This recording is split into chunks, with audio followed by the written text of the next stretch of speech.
माँ तो माँ होती है, क्या तेरी क्या मेरी। सुबह सुबह अनिल को फ़ोन आया। वह फ़ोन पर सिर्फ हाँ और हूँ कह रहा था।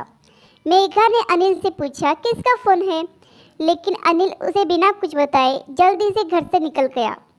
तो इस पर मेघा को बहुत गुस्सा आया और वह गुस्से में अनिल की प्रतीक्षा करने लगी। अनिल जब घर आया तो मेघा ने देखा कि उसके हाथ में कपड़ों के बैग है। जैसे ही मेघा ने यह देखा तो उस पर भड़क उठी। अरे, तुम अपनी माँ को फिर से यहाँ ले आए? बंटवारे के समय यह तय हुआ था ना कि वो हर बेटे के घर सिर्फ 3 महीने रहेगी। पिछले महीने ही तो तुम्हारी माँ यहाँ से गई थी और तुम उन्हें फिर से यहाँ ले आए। तुमने सबका बोझ उठाने का ठेका ले रखा है क्या? क्या निर्धारित समय तक तुम्हारे भाई तुम्हारी माँ को संभाल भी नहीं सकते? तुम किसी से कुछ कहते नहीं हो, इसलिए सब तुम्हारा फ़ायदा उठाते हैं। एक तो घर का खर्चा कितना है, बच्चों की पढ़ाई में भी कितना खर्च होता है, और उस पर तुम्हारी माँ की दवाइयों का खर्च। कम से कम इन्हें तो यहाँ आने से पहले ये सब सोचना चाहिए था कि पिछले महीने ही यहाँ से गई है।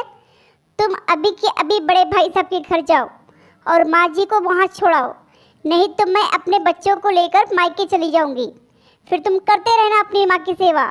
मेघा अभी अनिल को ये सब बातें सुनाई रही होती है कि तभी एक बुजुर्ग महिला अंदर आती है और मेघा को जोरदार थप्पड़ मार देती है। मेघा बुजुर्ग महिला की ओर आश्चर्य भरी नज़रों से देखती है और घबरा कर कहती है, मॉम, आप यहाँ? तो वह बूढ़ी महिला रोते हुए कहती है, हाँ मैं। तुम्हारे भाई और भाभी ने मुझे घर से निकाल दिया। मुझे कुछ समझ नहीं आ रहा था तो मैंने अनिल को फ़ोन किया और ये तुरंत मुझे लेने के लिए आ गया। मैंने इससे कहा भी कि मुझे वृद्ध आश्रम में छोड़ दे, लेकिन ये मुझे यह कहते हुए अपने घर लाया कि माँ जी, मेरा घर आपका भी तो घर है। आप सिर्फ मेघा की ही नहीं, मेरी भी माँ हो, और तुम इसकी माँ के लिए ऐसे विचार रखती हो। मुझे तो तुम्हें अपनी बेटी कहते हुए भी शर्म आ रही है। मैंने तो तुम्हें यह सब नहीं सिखाया था, तुम्हें ऐसे संस्कार नहीं दिए थे, फिर तुम ऐसी कैसे हो गई?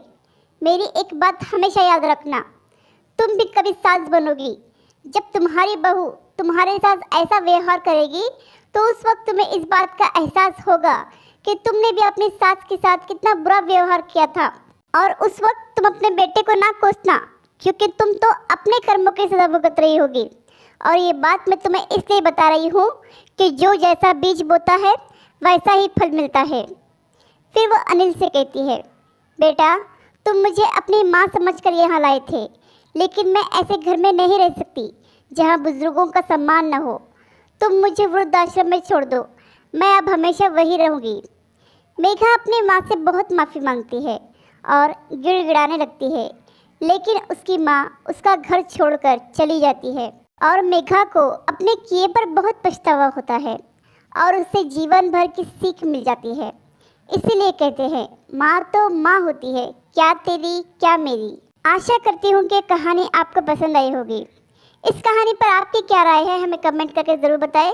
कहानी पसंद आई हो तो लाइक, सब्सक्राइब और शेयर ज़रूर करें।